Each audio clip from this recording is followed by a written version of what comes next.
Pillar number 4, inventory management.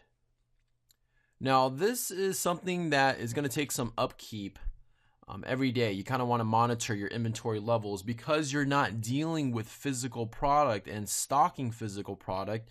You're dealing with just digital products, and with a click of a button or a couple clicks of a button here in this example, you can update your inventory. It's actually very simple. But you have to understand a couple key things here. You're dealing with limits on eBay, okay? When you're first starting out, you can only list 10 items for sale, okay? Right now, it's showing that I have 30 because I got a limit increase in my first 2 weeks, actually. Usually, it's every 30 days.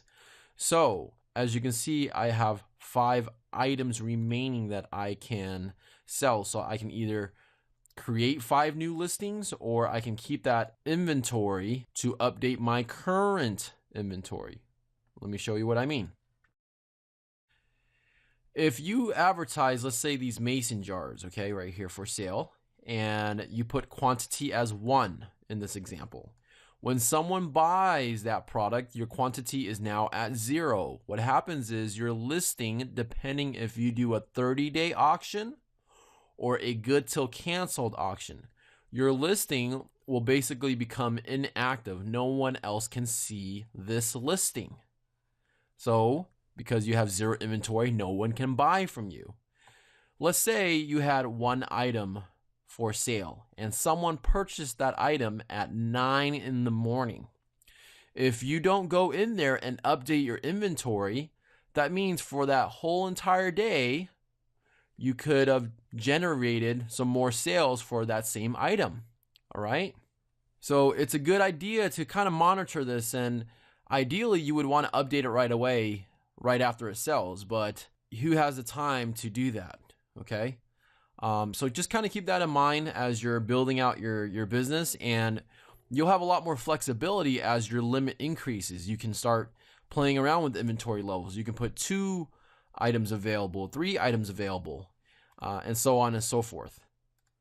Now, going back to the My eBay under the sold section, this is how you manage your inventory, okay?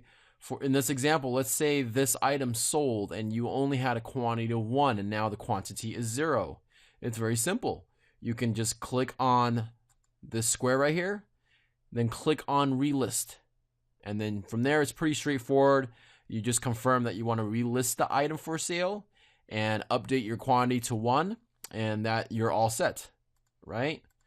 Another thing you can do is you can revise your item. Let's say I wanted to increase my inventory to 5, for example.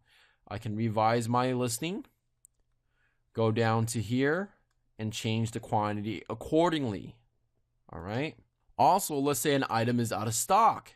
Let's say your source or your sources ran out of stock in this item. Then right away, what you want to do is you want to change the quantity to 0 or end your listing. So that way you don't get into any kind of trouble for selling something that you can't even buy in the first place. So mainly updating your inventory is really important because, again, you can have a bunch of active listings, but if the quantity is 0 on all of them, you're not going to generate any sales. And in the example I gave you earlier, you really have to understand you could be missing out on potential sales, especially when customers buy your item in the morning, and you could be missing out on sales the whole entire day because your quantity was at 0 the whole day. So ideally, you want to update the inventory as soon as possible, so that way you can generate more sales.